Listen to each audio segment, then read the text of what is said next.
Voici un Père Noël qui verse de l'eau sur la tête d'une première jeune fille, et sa tenue qu'elle avait portée se transforme en une tenue de luxe.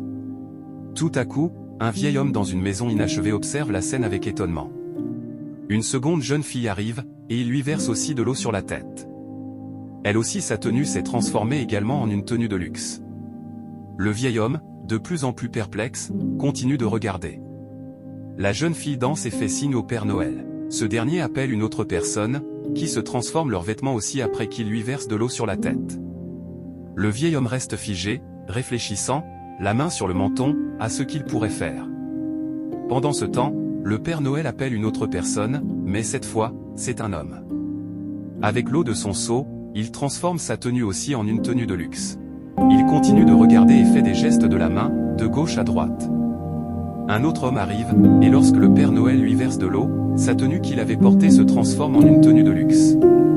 Cet homme fait un signe au Père Noël, et le vieil homme décide subitement de partir.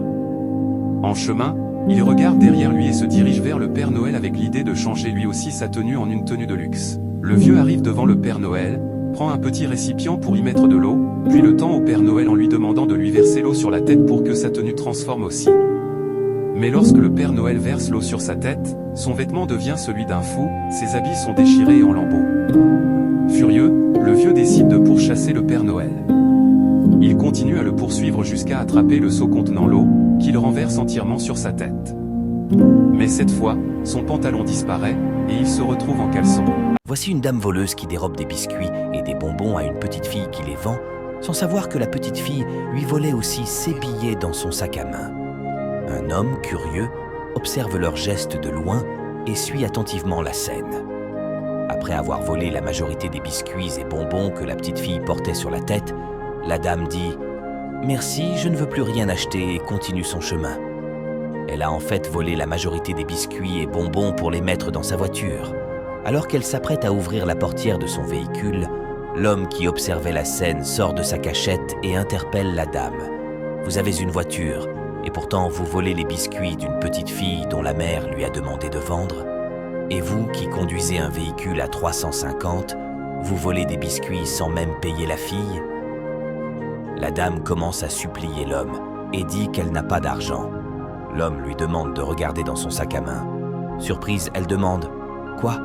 et finit par regarder dans son sac mais ne retrouve plus son argent. Elle s'exclame « Mon argent !» L'homme lui répond « Ton argent ? Et tu savais que tu avais de l'argent, mais tu ne pouvais pas payer la petite fille. » Elle avoue que l'argent ne lui appartient pas, puis prend les biscuits et bonbons volés dans sa voiture et demande à l'homme de l'aider. Enfin, l'homme décide d'aider la dame à retrouver la petite fille qui vend des biscuits et des bonbons pour qu'elle puisse récupérer l'argent que la fillette lui a volé. La petite fille marchait en disant qu'elle vendait des biscuits et des bonbons lorsqu'un monsieur l'interpelle en disant qu'il veut acheter. Elle s'approche de lui et descend sa marchandise de sa tête, mais se rend compte qu'il lui manque des biscuits et des bonbons et s'exclame « Mon Dieu, mon Dieu !» Le monsieur lui demande ce qui se passe et elle lui explique, sans mentionner l'argent qu'elle a pris à la dame. Le monsieur veut l'aider à retrouver la dame et après quelques pas, ils se croisent tous les quatre. La dame jette les biscuits et les bonbons qu'elle a en main par terre et se précipite sur la petite fille pour reprendre l'argent, prétendant que cet argent ne lui appartient pas. Les deux hommes l'empêchent de s'approcher de la fillette.